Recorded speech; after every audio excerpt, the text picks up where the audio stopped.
música, televisión, entretenimiento, cine, moda, anécdotas, consejos y muchas cosas más. Este espacio es para ti. Bienvenido treintañero, esto es Chavorrucs, el podcast. Hola, ¿qué tal, Chavorrucs? Bienvenidos a esto que es otro episodio de Chavorrucs, el podcast. Yo soy Gina Ledesma, feliz de escucharlos. El día de hoy me encuentro una vez más, como siempre, en compañía de mi querido Memo Gutiérrez. Bienvenido, Memo, ¿cómo te encuentras el día de hoy? ¿Qué pasó, Gina? Muy bien, muchísimas gracias. Espero que todos se encuentren muy bien, todos los que nos escuchan a través de Spotify y de YouTube en un episodio más de Chavorrucs, el podcast, episodio número 10. Ya nos encaminamos al final de nuestra primera temporada y es un gusto, como siempre, estar con todos ustedes, Gina. Así es, Memo, pues el día de hoy en este podcast número 10 hablaremos y haremos un viaje en el tiempo a través de lo que fue las películas mexicanas de los años 90 y el 2000. ¿Recuerdas cuál era tu película favorita, Memo, de esa época? Pues mira, en esa época realmente es cuando se dio todo el boom del nuevo cine mexicano, ¿no? Haciendo una retrospectiva, hablando un poquito más de las películas mexicanas, de todo lo que en años anteriores, en décadas anteriores, habían estado dando lo que conocimos como la época del cine de oro, ¿no? Entre los 50, los 60, y que después, pues, obviamente fue decayendo muchísimo, ¿no? Caímos en las películas, las famosas películas de ficheras, películas que realmente, fuera de que son parte del culto nacional, ¿verdad? Pues no eran como que las grandes obras cinematográficas, el cine nacional decayó muchísimo y la verdad es que no tuvimos grandes producciones en la década de los 80, 70, sino este tipo de historias que la verdad, si lo ves a la distancia, pues no te dejaban absolutamente nada. Entonces, cuando llegan los 90s y los 2000, sobre todo la época en la que nosotros también fuimos creciendo, la adolescencia, pues sí hubo películas muy importantes, ¿no? Hablando de este contexto, porque fue una refrescada completamente, llegada de nuevos directores, llegada de nuevos actores, que también, digo, tuvimos una Salma Hayek, ¿no? Que ahí comenzó, El Callejón de los Milagros, una de las películas también más importantes, sobre todo para ella, que fue un despunte. Y de ahí yo te puedo decir que varias películas fueron de mi agrado, pero que a lo mejor en ese momento, pues a lo mejor no se nos permitía ver, porque estamos de acuerdo que estábamos más chavos, las clasificaciones eran otras, una Amores Perros no podíamos quizás ir a ver al cine porque era clasificación C. Entonces, yo te puedo decir que a la distancia hoy en día, mi película mexicana favorita de esa época es Matando Cabos, porque se me hace una película divertidísima y que aparte, pues ya es fenómeno de culto. Pero hay muchísimas más historias, muchísimas más cintas que sin duda marcaron un precedente. Sí, claro, sin duda, Memo. Fíjate que bien lo mencionas tú, el cine mexicano que había en esa época, si bien fue un muy buen cine, creo que el cine contemporáneo mexicano estuvo lleno de mucho contenido social, de muchas problemáticas sociales. Era un cine que realmente no estaba apto para nosotros en la edad que estábamos viviendo. Somos conscientes de ello porque lo veían nuestros papás, porque lo veíamos anunciado, y fue cine que pudimos ver nosotros ya cuando nos convertimos en adolescentes o ya cuando cumplimos los 18 años, porque las clasificaciones eran supermarcadas, era ir al cine y de verdad un niño no entraba a esas películas, ni los papás lo permitían, ni en los lugares te lo permitían la entrada, ¿no? Era un cine muy marcado con, como te digo, con un alto contenido social, ¿no? Si bien yo creo que una de las películas que parte en los 90 es Rojo Amanecer, no sé si tú la recuerdas, es una de las películas justamente del año de 1990 que nos habla de una problemática fuertísima como lo fue la matanza de Tlatelolco del 2 de octubre, ¿no? Esta película pues fue como con lo que despunta el cine de esta época y era una película de un alto contenido de violencia, de realidad social, pero que lamentablemente para nosotros no estaba permitido, ¿no? Como bien lo mencionas, había muchísimas películas más, tenemos un como Agua para Chocolate, tenemos películas de Alfonso Toro, de Cronos, El Callejón de los Milagros, como bien lo mencionas. Creo que una de las pocas pelis que pudimos ver nosotros de los 90 fue, no sé si tú recuerdas, Elisa antes del fin del mundo, donde vemos despuntar a esta niña Sherlyn, y justamente creo que fue de las pocas películas que pese a que no era transparente en la cuestión de las problemáticas que manejaba, era una película más apta para nuestra edad. Era una película que sí podíamos ver. Sí, exactamente. De hecho, sí es una de las películas que en mi infancia y adolescencia me tocó ver. porque Sherlyn, pues, aquella no era de nuestra época, ¿no? De nuestra generación, era una chava que también estaba creciendo, que estaba taladrando ahí una carrera, pues no solamente en el cine, pero su personaje es muy recordado. Esa película realmente marcó completamente a esta generación. Teníamos a un Imanol, ¿no? O A un sea, Imanol, sí. que obviamente Imanol era su pequeño enamorado, ¿no? En esa película, cuando Imanol era un menino. Imanol, bueno, sabemos perfectamente lo que significó también para nuestra generación en cuanto a las telenovelas y a la música y más cosas. Pero sí, sin duda, yo creo que fue una época más que también de crítica social, como te digo, fue un refresh, ¿no? Teníamos muy buen cine mexicano, insisto, el cine mexicano en la época de oro fue muy importante, digo, teníamos a Cantinflas, teníamos a Pedro Infante, que obviamente son figuras Tintán, sí. que, perdónenme, pero hasta la fecha jamás vamos a volver a tener, porque no ha habido alguien que les llegue a ese nivel, que tenga ese contenido, pues también sano y familiar, porque el hecho de que Cantinflas, a pesar de que entre una cosa y otra era alburero y soltaba sus chascarrillos, que también tenía mucha crítica social, hay que decirlo, porque él también hacía mucha crítica social en sus películas de manera cómica, pero a Kerry no sacaba una que otra cuestión en cada una de las profesiones que desempeñaba, pero no volvimos a tener algo así. Como te digo, el cine se estancó y cuando llega esta ola de los 90, como bien mencionas, Rojo Amanecer es un claro ejemplo, ¿no? Ese tipo de cine que sí en algún momento llegó a ser criticado, llegó a ser incluso señalado, ¿no? Porque nadie se atrevía quizás a tocar este tipo de problemáticas de una manera tan directa y sobre todo con historias de este tipo. Hoy, insisto, a la larga las vemos como películas de culto que sin duda han marcado una etapa muy importante en el cine mexicano y a pesar de que digo, eran temas más fuertes, también se fueron enfocando en otras cosas igual de fuertes, pero tratadas con un poco, pues, de comicidad. No sé, tenemos un Sexo, Pudor y Lágrimas, ¿no? Que en el 99, hablando en el género de la película de romance, ¿no? Que no claramente era una comedia romántica, porque sí tenía su tono dramático, su farsa, la ironía, el sarcasmo con el que manejaba muchas cosas, pero Sexo, Pudor y Lágrimas es un claro ejemplo de las nuevas estrellas en el cine que empezaron a despuntar, ¿no? Desde ahí una Cecilia Suárez, teníamos a un Víctor Hugo Martín, Demian Bichir, por supuesto. Entonces, desde ahí las carreras de ellos comenzaron a subir tremendamente y a pesar de que no son unos exponentes como los que te acabo de mencionar, empezaron a construir una carrera bastante importante. Sí, sin duda, como bien lo mencionas, este cine también nos marcó como en otra etapa, ¿no? Porque creo que de Rojo Amanecer tuvimos un salto generacional, como bien lo mencionas, en los actores y en las temáticas, ¿no? Porque Rojo Amanecer todavía teníamos a una María Rojo que viene desde películas, como bien lo dices, de Cine del Oro, y a estos nuevos actores que empiezan a ingresar, ¿no? Que conocemos a todos los bichir que empiezan a surgir como grandes actores, que empieza a surgir un Diego Luna, que empieza a surgir un Gael García, empiezan a surgir grandes figuras que siguen manejando hasta la fecha el cine mexicano, ¿no?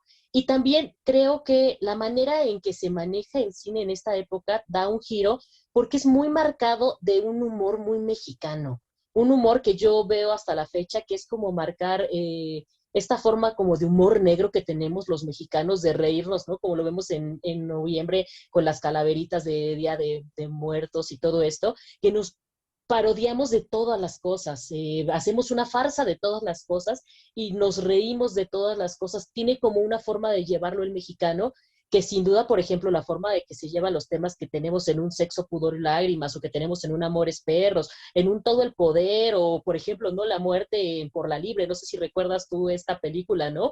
Que es un tema como la muerte del abuelo, ¿no? De cómo trasladan unos jóvenes al abuelo para llevarlo a cumplir su deseo de muerte, ¿no? Es un tema que es una forma muy mexicana de ver las cosas en este nuevo cine que empieza a surgir. Sí, totalmente. Ahorita que mencionas por la libre es un claro ejemplo de lo que bien mencionas, ¿no? Luis Estrada, ahorita que mencionas La Ley de Herodes, comienza con este tipo de películas, también hace una crítica política. Luis Estrada se ha caracterizado muchísimo por eso, ¿no? Desde La Ley de Herodes, películas como El Infierno, la más reciente, La Dictadura Perfecta. Y Un mundo sí, maravilloso. exacto, Todo el Poder, no recuerdo si también es de él. No, no, todo el No, no poder, es de si él. no mal recuerdo, no sé. Pero de igual manera son películas en las que de una forma o de otra, en esa sátira, como bien mencionas, en ese humor negro mexicano, se retratan todos estos aspectos que, ojo, también ha sido una crítica bastante dura, porque no es como que hay, nomás nos burlamos, no, o sea, llevan cada uno de los guiones de esas películas, las actuaciones, las frases que llegan a tener van muy directa a ciertas personas, a ciertos canales de televisión o empresas de televisión como en La Dictadura Perfecta. O sea, son cosas bastante fuertes tratadas de una manera más relajada. Y el estilo de Luis Estrada que ha tenido durante las últimas 2 décadas con este tipo de películas es un claro ejemplo también y han sido sinónimo de éxito, porque no podemos hablar del cine mexicano sin mencionarlas, ¿no? Claro, Y obviamente Sexo, Pudor y Lágrimas marcó. Yo digo que Sexo, Pudor y Lágrimas es como el Friends de las películas mexicanas, ¿no? ¿Por qué? Porque era un grupo, sí, de vecinos, de amigos, problemas de pareja y todo, muy mexicanizado, muy tropicalizado, pero hoy ves Sexo, Pudor y Lágrimas y es una película buenísima, realmente es buenísima. Y yo creo que ese tipo de cintas también que se estuvieron haciendo en esta época, hoy en día lamentablemente tampoco las tenemos por un cúmulo de cintas que se van a la misma temática y a la misma fórmula que me recuerda mucho a la época de la risa en vacaciones, ¿no? sí, fíjate que esto que me mencionas es súper interesante de Sexo, Pudor y Lágrimas, porque además de todo, creo que es de las pocas películas mexicanas que tenemos que vienen salidas de un guión teatral, ¿no? Porque realmente Sexo, Pudor y Lágrimas era una obra teatral, que el mismo director y el mismo escritor de la obra se avienta y dice, ¿sabes qué? Yo quiero llevarlo a la pantalla grande, vamos a romper la cuarta pared y nos vamos a ir a hacer cine y empieza a hacer ese concepto. Creo que eso es algo que hace muy, muy, muy importante y muy trascendental para el cine mexicano, a Sexo, Pudor y Lágrimas, ¿no? Este concepto de volver el teatro a cine. Y bueno, de las películas que mencionas de Luis Estrada, sin duda, para mí lo que es El Infierno, como te decía, Un Mundo Maravilloso, lo que es La Dictadura Perfecta, Todo el Poder, forman el cuarteto perfecto que describe como la sátira política que ha surgido en el país, que sin duda, como bien lo dices, no por ser risible, deja de tocar temas trascendentales, temas muy importantes de lo que es México, de nuestra realidad social, y que para mí es un humor que me gusta, pero sin embargo, como persona, como ciudadana, no me deja de generar indignación el ver las problemáticas, ¿no? Que te pone la lupa sobre la problemática que hay, pero sin hacerte perder como este lado entretenido de ir al cine, de reírte un rato, de reírte de la realidad sin dejar de verla, ¿no? Sí, Luis Estrada tiene ese poder, ¿no? Creo que muy pocos directores tienen ese, vamos a llamarlo tacto, ¿no? Inteligencia de, como bien dices, manejar una crítica política, pero basada en entretenimiento. No es fácil. O sea, realmente No, no es fácil hacer algo así, porque muchos se pueden ir por la línea rojilla, ¿no? Nada más de criticar, nada más de decir, pero no, o sea, realmente es un trabajo bastante complicado y hoy en día que hablas de toda esa crítica social, la crítica política, algo que ha estado saliendo en los recientes días con memes y eso, y que no podemos dejar de mencionar porque es una película que sin duda también es muy importante para nosotros, es Amarte Duele, ¿no? Cuando Amarte Duele llega, y muchos sabrán aquí en México el por qué lo decimos, ¿no? Los famosos memes de esta semana, después de las elecciones, ¿no? Pero Amarte Duele es un claro ejemplo, ¿no? Es una historia de amor, sí, muy Romeo y Julieta, sí, muy mexicanizada, pero también con un claro ejemplo de cómo era la sociedad, ¿no? Y cómo es hasta el momento, ¿no? Si tú analizas Amarte Duele también en cierto modo, es como el mundo bajo, el mundo alto y los conflictos que puede haber entre unos y otros, que normalmente los de un bajo mundo son considerados los peores, pero si tenemos a los riquillos poderosos que quieren abusar de su apellido y de la capacidad monetaria que manejan, pues vienen muchísimas problemáticas. Y esto, pues retratado también en una historia de amor. Fernando Sariñana creo que también ha sido uno de los directores que que ha podemos trascendido. mencionar en esa Sí, época, ¿no? Creo que es su película más exitosa, me atrevo a decir. No todas sus películas sí, han sido mis predilectas, pero Amarte Duele también es un fenómeno de culto de nuestra generación. Vimos nacer a Marta y Gareda ahí, ¿no? Vimos nacer, así es, vimos brillar a un Fernando Peña, a su misma hija, creo que es cuando Jimena Sariñana Jimena. empieza como a lucirse más en el cine, ¿no? Porque es muy común que vemos en sus películas de Fernando Sariñana actuar a Jimena, ¿no? Y Pero, su música. ¿sabes? Ujú. Y su música, por supuesto.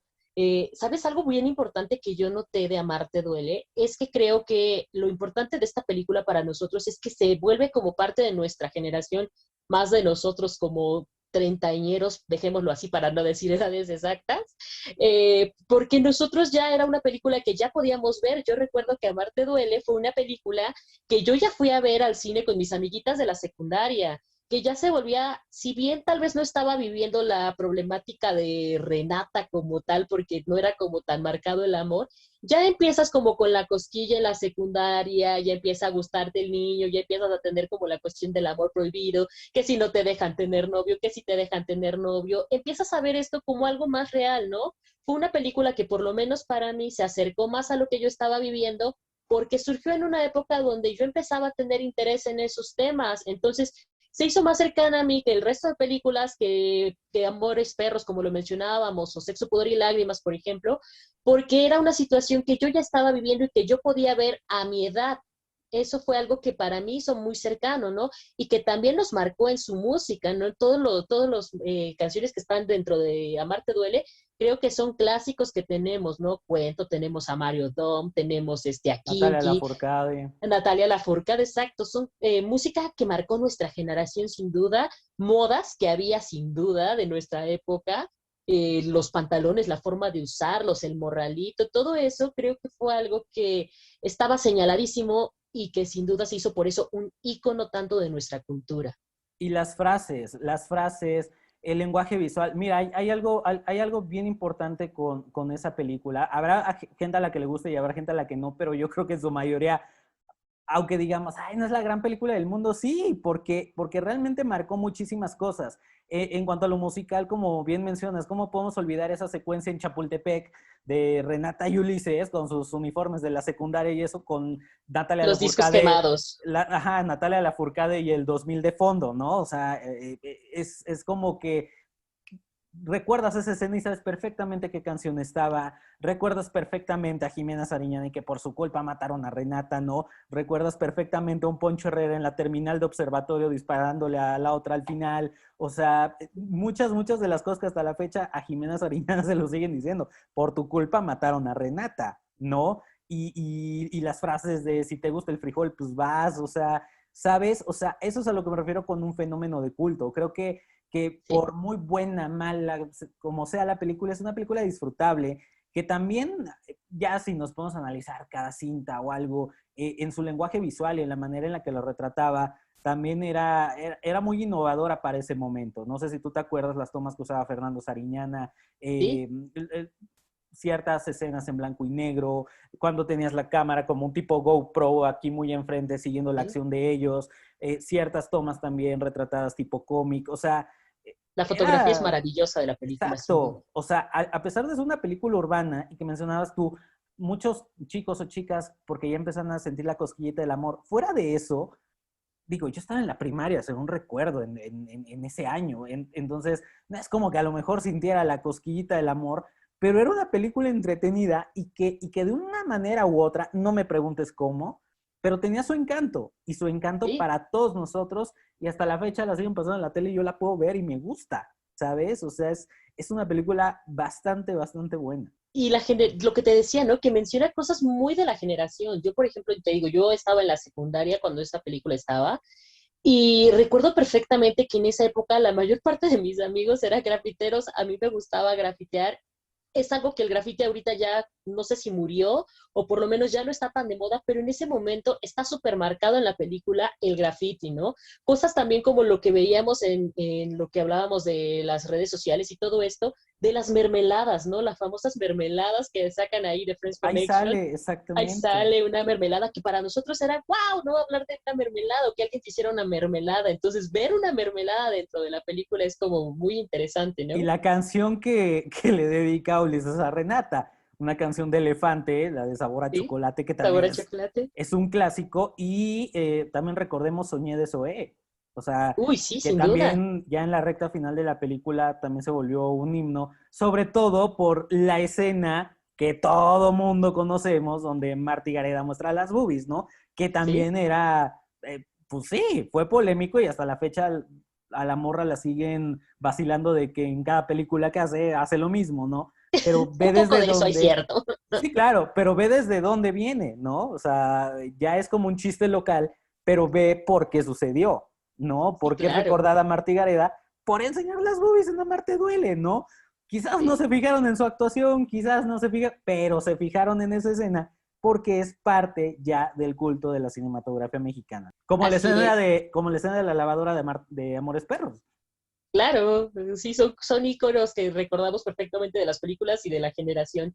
Fíjate que una película que no quiero dejar pasar, creo que si no me equivoco es como por ahí del 2001, es Perfume de Violetas, que creo que para mí es como de las primeras películas que hablan de la problemática del bullying y de las problemáticas que vivíamos como estudiantes, de las problemáticas también de las diferencias sociales, de las Sí. familias disfuncionales, de la violencia que sufren también, por ejemplo, las personas en estas familias disfuncionales. Por ejemplo, tenemos una violación, un tema gravísimo de ver, ¿no? El silencio, el cuánto tiempo las mujeres se quedaban calladas, una violación, o incluso ni siquiera lo decían, siento que les afectaba totalmente, ¿no? El día de hoy ya hay muchas campañas que han hecho que la mujer se acerque, que se atreva, un yo sí te creo, pero en ese entonces era algo que estaba muy mal visto, era algo que tenían que callar y que esta película lo retrata de una manera impresionante para mí, que vemos la problemática aquí de este personaje que sufre una violación y que jamás lo externa por la problemática que vive en su familia. Yo creo que esa película, sin temor a equivocarme, fue una cinta adelantada a sus tiempos. Y te voy a Sí, decir por qué. Porque, como bien lo mencionas, siempre yo creo que todavía durante un muy buen tiempo va a ser un tema sensible, sobre todo por toda la cuestión de esta liberación femenina que está habiendo y en donde se está peleando por muchas cosas respecto a las mujeres.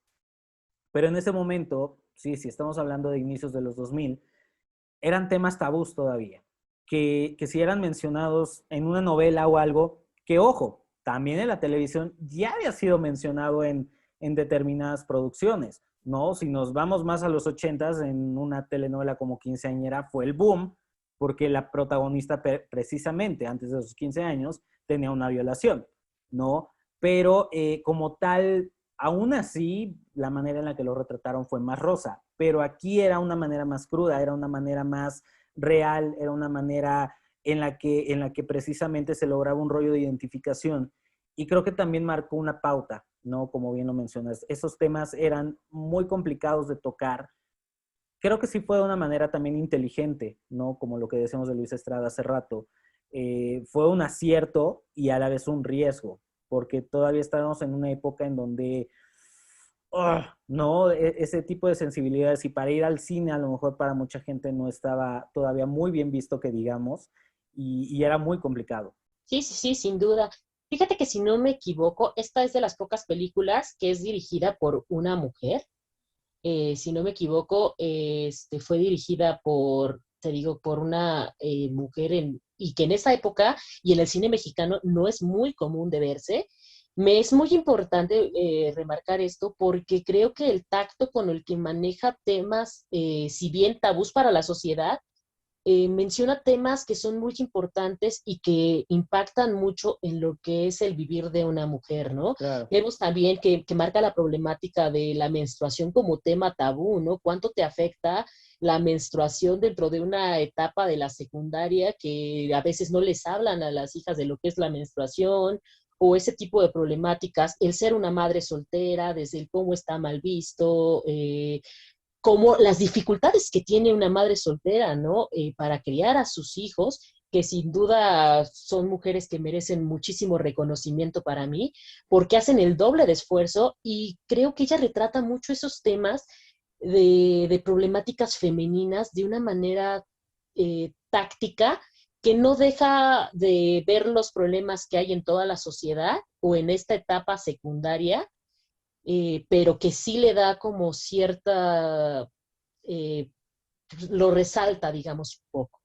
Sí, por supuesto. Y es bueno que menciones también este tipo de películas porque eh, sí, en efecto, también a principios de los 2000, después de mencionar este tipo de películas que comentábamos hace un ratito, también viene una ola de cintas en las que siempre se logró un señalamiento del cine mexicano de varias cosas. La primera, el lenguaje, ¿no? Porque bien dicen, película mexicana que no trae vulgaridades no es película mexicana. Película mexicana que no trae un desnudo no es película mexicana, ¿no? Sí vino también una ola de señalamiento en ese tipo de cosas. Algunas en determinadas ocasiones las compartía, porque decía yo, sí creo que se llega a un abuso, ¿no? De ciertas cosas. Creo que sí perfectamente puedes hacer una película sin necesidad de 90% groserías en tu guión, pero también depende de la historia, ¿no? Si nos vamos, digo, a un perfume de violetas o películas como Amores Perros, ¿no? Donde se retrata una sociedad mucho más ácida, mucho más real, porque si nos vamos a ese tipo de mundos, pues así se habla, ¿no? Es Cuando es que necesario, así es. pues cuando es necesario ese urbanismo, esa manera de hablar del mexicano que claro que tenemos, pues se va a retratar y digamos que Es está que sí, sí, justificado. sí. Pero El mucha calor gente, mexicano es ujú, eso. exacto, pero mucha gente en ese momento lo veía mal. O sea, era como ya es un abuso de. Si hoy en día hablamos de una película como, no sé, o sea, de estas que te digo que no soy muy fan, una que uso siempre de ejemplo, No Manches Frida, ¿no? Que es una, si la ves y la analizas, es una película por demás antiética en todos los sentidos, ¿no? ¿Qué maestro se va a dirigir a sus alumnos a pura mentada de madre? ¿Qué maestro va a ser un ex convicto, ¿no? Que de la noche a la mañana ya lo gradúan de una manera ilegal también, ¿no? En una escuela Ujú. preparatoria. Y es un abuso de groserías injustificadas, porque Sí, sí, sí. realmente ahí se rompe la línea maestro-alumno y ya somos más del montón y no hay una línea de respeto, no hay una línea de sobre todo entender quién en ese momento es el profesor, quién en ese momento es el alumno y que se debe de mantener una línea de respeto entre ambos. Entonces, en ese tipo de películas yo siento que no viene ni al caso, pero insisto, cuando es justificado y todo, adelante, e insisto, porque Amores Perros llegó a donde llegó, ¿no? O Sí, sea, es que no hay que, creo que lo que se ha confundido en el cine de las películas más recientes que veo ahora, que estamos hablando ya un 2018, 2020 más o menos, es donde yo sentí que empezaron a perder como la línea de dejar un mensaje que transmitir, ¿no? Ya confundieron el ser vulgar con el hablar del caló de un pueblo como parte de su cultura, porque sí, México tiene un caló inmenso, tiene muchísimas palabras que son partes de nuestro habla, que son parte también de nuestras clases sociales, si bien a lo mejor voy a sonar un tanto clasista en decirlo, pero sí está muy marcado en nuestra cultura, en nuestra forma de vida, en nuestra forma de desarrollo. Esa forma de hablar es parte de nosotros, ¿no? Pero no por eso vas a caer a usarlo de una forma innecesaria, que ya no tiene justificación, ¿no? Que es lo que yo veo que hay como en No Manches Frida, en este tipo de películas, que ya lo ocupan como por hacerlo risible, como por llenar vacíos que no se pueden llenar o con la trama o con las actuaciones, ¿no? Respeto mucho a quien le puedan gustar este tipo de películas. A mí es un tipo de películas que realmente no me gusta porque siento que no tiene nada, nada que transmitirme, no tiene ningún mensaje que aportar, ni como sociedad, ni pagaría por verlo, porque pues no es algo que me entretenga realmente, ¿no? sí, porque las películas hoy en día ya pueden decir, ay, pero es que es una película de entretenimiento. No, es que a ver, también no confundamos el hacer algo burdo con hacer entretenimiento. Hace rato yo te mencionaba cuál es mi película favorita, ¿no? Que en este caso es Matando Cabos. Película. Matando Cabos sí es muy digna de mencionar porque fue por ahí del 2005-2006 y que claramente fue en una década que todavía era complicada para el cine. Eh, yo me sé y he podido ver por parte de Christoph y de los involucrados cómo fue hacer esta película y no fue nada sencillo. Era una película que realmente se volvió una ópera prima para el director, que era Alejandro Lozano, para Christoph Rakinski y Tony Dalton, que eran los productores y guionistas de la misma, para un Billy Robsar y su Lemon Studios, que comenzó con esa película precisamente, que ya después hicieron más cine y hasta la fecha siguen haciendo hasta televisión, pero fue el primer proyecto de prácticamente todos. Entonces, como una ópera prima de esa magnitud logró lo que logró, porque Matando Cabos hasta el día de hoy sí es una película de entretenimiento y sí dices, güey, no me deja ningún mensaje si tú quieres. Pero ojo con Matando Cabos, es una película muy bien hecha de principio a fin, tiene un guión bastante ingenioso, es un claro ejemplo de que cuando se quiere hacer una película, por más que sea de entretenimiento, sin llegar al cine de arte que es súper wow, y que no, es una película de entretenimiento, pero con un buen guión, con buenas actuaciones, con personajes muy marcados, y sobre todo con personajes que hasta el día de hoy seguimos recordando como el Mascarita, Sí. ¿no? Que Joaquín Cosío, pues bueno, mis respetos, y su carrera Señorón. también despuntó desde ahí, pero insisto, no por ser una película de entretenimiento tiene que ser mala. Tiene un buen de referencias a películas gringas. Fue la primera película mexicana en hacer una secuencia de acción a una toma en el Estadio Sí, Azteca. La volcadura del coche, que los que ya vieron la película saben perfectamente de qué hablamos, y si no la han visto, véanla. no se la Eh, puede perder. una escena que costó millones con el responsable de efectos especiales de Matrix. Entonces, imagínense el nivel de producción, el nivel de empeño que le pusieron a esa película, y fue un fenómeno de taquilla. Le fue extremadamente bien. Es una película con humor negro, es una película con comedia, pero una comedia muy ingeniosa, sin caer en el pastelazo que vemos hoy en día, sin caer en el exceso de groserías nomás para hacer un chiste. Es una película muy bien construida de principio a fin, y yo creo que estos cuates tuvieron un gran acierto al momento de que fue una ópera prima y de qué manera respondió la gente. Por eso yo creo que Matando Cabos es mi película favorita, porque tiene un gran empeño detrás. Y sin duda, pues, insisto, Christoph, Tony, después de venir de hacer Jackass, ¿no? De hacer este tipo de programas que, pues, decías, no das ni un peso por ellos. Y mira hasta dónde han llegado también, sobre todo Tony, ¿no? Sí, sí, sí, sin duda, Matando Cabos, a mí también es una película de mis favoritas. Me fascinan las tomas que hace, la fotografía me parece muy afortunada, la dirección de los actores me parece muy buena. Tenemos a una Ana Claudia Talancón que después de que Ujú. hacía personajes que para mí eran demasiado sosos, para mí maduró mucho su actuación aquí. Tenemos a un Tony Dalton, mi amor, que amo yo a ese hombre, que también sin duda fue el despunte, creo, más marcado de su carrera, como bien lo mencionas, un Joaquín Cosio. Tenemos actuaciones impresionantes, para mí son actuaciones muy buenas, si bien hay mucho personaje cliché, es un personaje cliché muy bien dirigido, muy bien llegado, y no por eso deja de tener una esencia, ¿sabes? Lo que me gusta es la manera en que maneja personajes clichés como al microbusero, que tienen juguitos, ¿sabes? Que tienen un algo más, algo que pese a que sí está como el estereotipo y todo esto, tiene carne, te das cuenta cuando hay una buena dirección, cuando hay una buena construcción, cuando el actor aportó algo más que lo que le dijeron, figúrate que eres el luchador, ¿no? Hay algo más, hay trabajo actoral, hay trabajo de dirección, hay trabajo de escenas, hay trabajo de cámaras, la musicalización también me parece muy afortunada, muy atinada. Creo que es de las películas que siento que son más acertados los soundtracks que tiene a lo que quieres transmitir, ¿no? Creo que hacen un muy buen manejo de las emociones que se están viendo en la toma con lo que se está escuchando en el soundtrack, ¿no? Que a veces a mí me hace mucho ruido lo que veo en algunas películas con los soundtracks, pero en esta, a pesar de ser canciones tan simples como un 17 años, Sí, entra de una claro. manera maravillosa, Porque es retratando lo que quiere, exacto, porque es volvemos a lo mismo, es el folclore mexicano. ¿sí? Es curioso lo que mencionas del visco, ¿no? El famoso visco, Sí, que esa escena dura 20 segundos, pero la recordamos toda la vida porque Lenny Sundel, que es el que le hace del visco, actor que hasta la fecha también está vigente y ha hecho mucho teatro, pero realmente lo interpreta de una manera, y aunque él no tenga línea alguna, porque no tiene línea alguna, conocemos la historia del Visco así en es, un los flashbacks flashback. lo hacen maravilloso. Exacto, la rola de 17 años en el microbús, pues, es un microbusero, ¿no? Tú te subes a un microbús y hay de esas canciones, ¿no? Entonces ¿Sí? es como de, güey, claro, por supuesto que sí.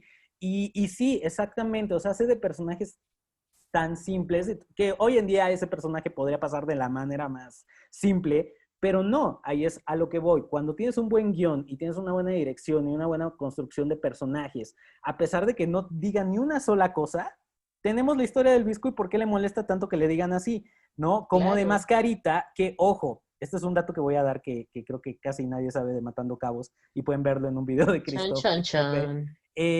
Había una historia detrás de Mascarita. Yo no sé si tú te acuerdas que en la película el personaje tenía un problema de que le dijeran Mascarita. ¿Sí? Le chocaba que le dijeran Mascarita. Sí, Pero sí, sí. nunca se sabe el por qué le molesta que le digan Mascarita. Resulta que en el guión original que habían escrito Christoph y Tony, lo comenta Christoph. Cuando frena al personaje de Nico al final, cuando ya están en el departamento de ellos y le empieza a decir lo de Ever y que te vas a ir a la cárcel y que puedes jalar la pistola y te va, ¿sabes? Cuando él le narra toda esa cuestión desde el delegado, desde la cárcel y del famoso Marce que le va a hacer la vida imposible en la cárcel, en esa escena se suponía que había un flashback. Conforme íbamos escuchando la voz Mm. de Mascarita, íbamos viendo que él pasó por todo eso y que a él en la cárcel lo había violado el tal Marce y que cuando lo violaba, pues le decía Mascarita. Entonces, para él Mascarita era un cuate sin identidad y no tengo identidad porque este cuate me la quitó en la cárcel. Sí, claro. Entonces, cuando él le iba narrando todo eso, se supone que iba a entrar ese flashback.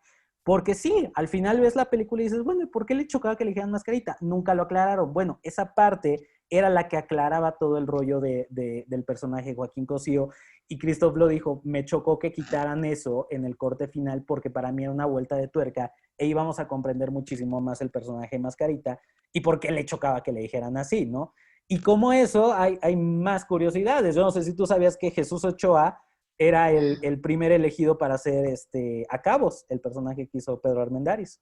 No, no sabía. Y de la noche a la, Pero sí, y de la noche a la mañana Jesús no le pareció que le llamaran a hacer casting, no le parecieron muchas cosas, y Pedro Armendáriz más bien pidió ser parte de la película porque le había gustado mucho lo que había leído en el guión, ¿no? Entonces, así voy a luego compartirles ese video porque es muy, muy bueno con todas las curiosidades de Matando Cabos. está muy interesante. Fíjate que me es muy interesante escuchar esto porque toda la parte de la narración de Ever y todo eso, yo sí lo había interpretado, a mí sí me lo había transmitido el actor de saber que lo había vivido. Tal vez no me dejó claro la parte de Mascarita, pero creo que son ese tipo de cosas que no están mencionadas en el guión o que no están explícitas en la película, pero que el actor transmite, ¿no? Que sin duda Joaquín Cosio para mí lo transmite sin duda alguna. Y Pedro Armendáriz, no se diga, para mí hizo una actuación muy buena también en esa película. Yo la verdad no me hubiera imaginado un Jesús Ochoa haciendo este personaje, porque para mí era el personaje Pedro Armendáriz, era como si el personaje estuviera hecho para él.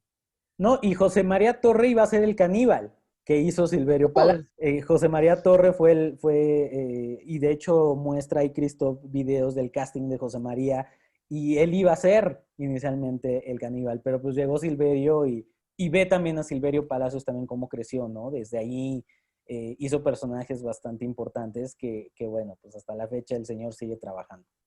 qué súper interesante, fíjate. Yo no sabía todo eso, pero bueno, pues continuamos un poquito. También creo que un director de cine que para mí no puede pasar es Luis Mandoki, con Voces Inocentes, que también son películas que vuelven con temáticas muy fuertes, que tenemos un cocheo de su hermano en esta película para la actuación de Pablo Mandoki, y que es una película que también sin duda véanla, hablando de cine mexicano, véanla porque para mí es muy importante. Realmente no sé si sí está catalogada como cine mexicano puramente, pero tiene talentos mexicanos dentro y vale la pena mucho verla. También tenemos Un Niñas Mal, que volvemos al tipo de películas de Fernando Sariñana, que también Juveniles. juveniles y que también como que volvió a refrescar a actrices que ya no se veían, como esta chica, ¿cómo se llama? Se me fue su nombre. Bueno, pues Esta teníamos niña. obviamente a Marta Gareda, a Camila Sodi, Ajá, teníamos, a Camila Sodi. sí, exactamente, y bueno, Niñas Mal también fue, yo creo que sí llega también en un momento muy clave, digo, ya Marta ya estaba por demás posicionada. También tiene como que toda esta cuestión de, pues de remontarnos a cuando veíamos muchas estas historias de adolescentes, ¿no? Exclusivamente de chavas. Y creo que también fue de una manera muy inteligente. No soy muy fan de esa película, pero también pues un antes y un después. Y sobre todo, fue la película que inspiró para que MTV años después hizo una serie del mismo nombre. Ah, mira, eso no lo sabía. Tendré que verlo porque eso no lo sabía. También fíjate que hay otra película que yo no sé si tú recuerdes. La verdad es que recuerdo que era de directores, de varios directores, y era como una colaboración, pero no recuerdo exactamente sus nombres, que fue una película que también marcó muchos tabús en México y que de hecho estuvo como también como un tanto censurada, que fue Sexo, Amor y otras perversiones. No sé si lo recuerdas, que estaba hecha como de cortos. Sí, más o menos recuerdo. Nunca he tenido la oportunidad de verla, pero sí recuerdo, sí me suena bastante el nombre y sobre todo la temática. Sí, era como este tipo de collage, ¿no? Que se usaba mucho también en esa época y que Iñárritu también implementó, ¿no? Desde Amores Perros, después con Ujú. 21 gramos, después con Babel. Y este tipo de películas en donde vas narrando varias historias también empezaron a ser como que una fórmula, ¿no? Esta película yo realmente nunca la vi, pero sí sé que en su momento también pues fue importante y sobre todo, como dices, ¿no? Empezó a tocar otro tipo de temas que yo, la verdad, no te puedo dejar de hablar de cine mexicano, Gina, si no se habla, ahorita hablando de polémicos y de críticas, el crimen del padre Amaro. Porque el crimen del padre Amaro, ustedes se acordarán qué barbaridad con esa película. Fue un hitazo, pero a la vez bastante dura, bastante polémica, y tampoco podíamos entrar a verla, dicho sea de paso. Fue una película que no nos dejaban entrar a verla. Yo la vi hasta siendo ya muy grande, pero sí me recuerdo que escuchaba el impacto que había generado, ¿no? Recuerdo que era como el tema de conversación de los tíos y así. Fue una película que impactó demasiado a la sociedad. Y fíjate que yo creo que una película que es más contemporánea y creo que es lo último que podría marcar como cine de nuestra época, porque ya más para acá creo que ya es algo fuera de lo que podría marcar de inicios del 2000, es Perras. No También. sé si tú recuerdas Perras, que parecería una película hueca, parecería una película un tanto superficial, un poco acercada a lo que es No Manches Frida o este tipo de películas que ya no tienen como mucho juguito, mucho contenido, pero Perras toca una temática muy interesante. Lo que me gusta mucho es la trama, que habla de una problemática como es el aborto, eh, de una manera muy interesante, bien, dejándonos ver la problemática de cada una de las personajes y que nos mantiene todo el tiempo atentos al tratar de entender qué es lo que está pasando, ¿no?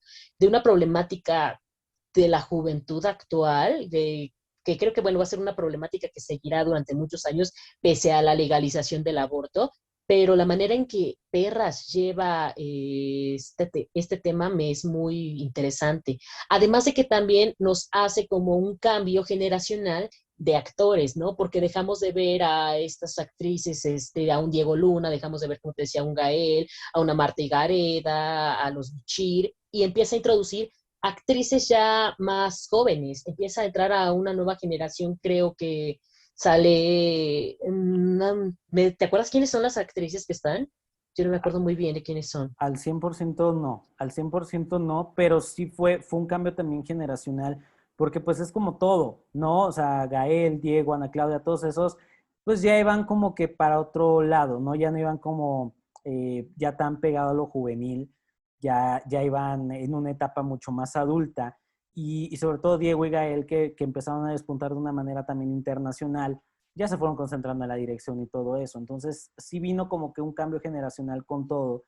Y cuando mencionas lo del tema del aborto y de cómo lo mencionaban, por eso también precisamente te comentaba de la del padre Amaro, ¿no? Porque ahí nos vuelven a mencionar lo del aborto, pero de una manera, pues sobre todo polémica, ¿no? La iglesia, el padrecito que le pide al amante que aborte y que esto y que el otro. Volvemos a lo mismo, son temas que pues también no es como que nos tapemos los ojos y nunca hayamos visto, pero retratarlos en el cine y de esta manera fue por eso que también marcó como que una pauta muy importante, porque lógicamente, pues, en un país tan católico como lo es nunca faltó el que dije, ay no, ¿cómo crees? No, esto es una ofensa hacia el catolicismo, esto es una ofensa hacia todos los que somos parte de esta religión.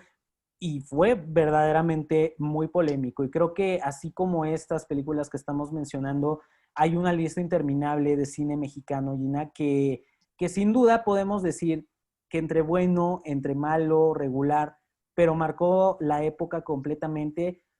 Y chin, ojalá volviéramos a tener alguna historia buena que contar, alguna historia buena que ver, porque nos hace muchísima falta. Sí, creo que, como bien lo mencionas, podemos ver que tuvimos un muy buen cine en nuestra época, tuvimos muy buenas películas, tuvimos un cine que, si bien no era el mismo concepto que el cine de oro, tuvimos un cine innovador, un cine que veía por las problemáticas, un cine que nos aportó muchísimo contenido en cuanto a ver qué es lo que estaba pasando y algunas formas como de enfrentarlo.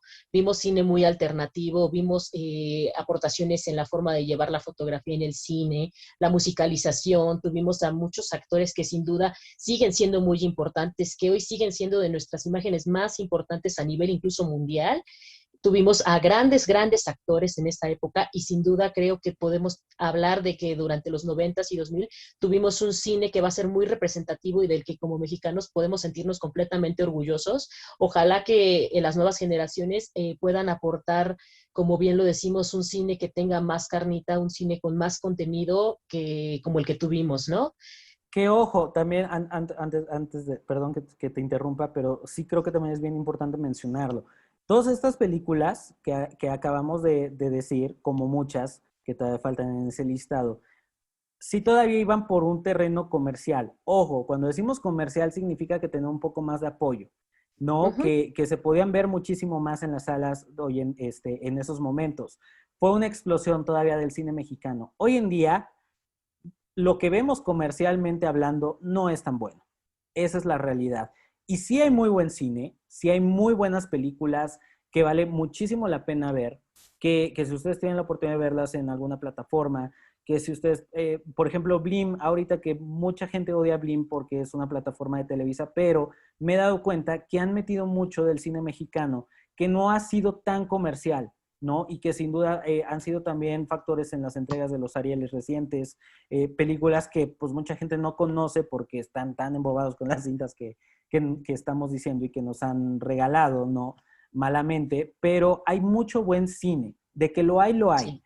El problema es, como dice el claro y afamado refrán, ¿no? Hay talento, solo hace falta apoyarlo, y esa es una Claro. realidad. Hay muy buenas películas, dense una vuelta por Blim, vean todas las últimas películas que han subido del cine nacional, Cómprame un revólver, tenemos obviamente Chico Arotes, que no sé si has tenido la oportunidad de verla, que es Buenísima, película también una de joya. Gael, dirigida por Gael García. Tenemos, bueno, una que ha sido también El baile de los polémica, 41. El baile de los 41 en Netflix, tenemos Obediencia Perfecta, o sea, tenemos ciertas películas que sí valen muchísimo la pena, pero que no se les da la difusión necesaria. Así Entonces, es. si queremos ver algo nuevo, algo bueno, y sobre todo que realmente nos deje el claro ejemplo de que hay buen cine mexicano, pues hay que consumirlo también. Y ojo, recordar, ¿no? Que comercial no es igual a malo. Comercial a veces está mal visto porque pensamos que lo que se hace para vender no puede aportar, pero creo que se puede tener las dos cosas, ¿no?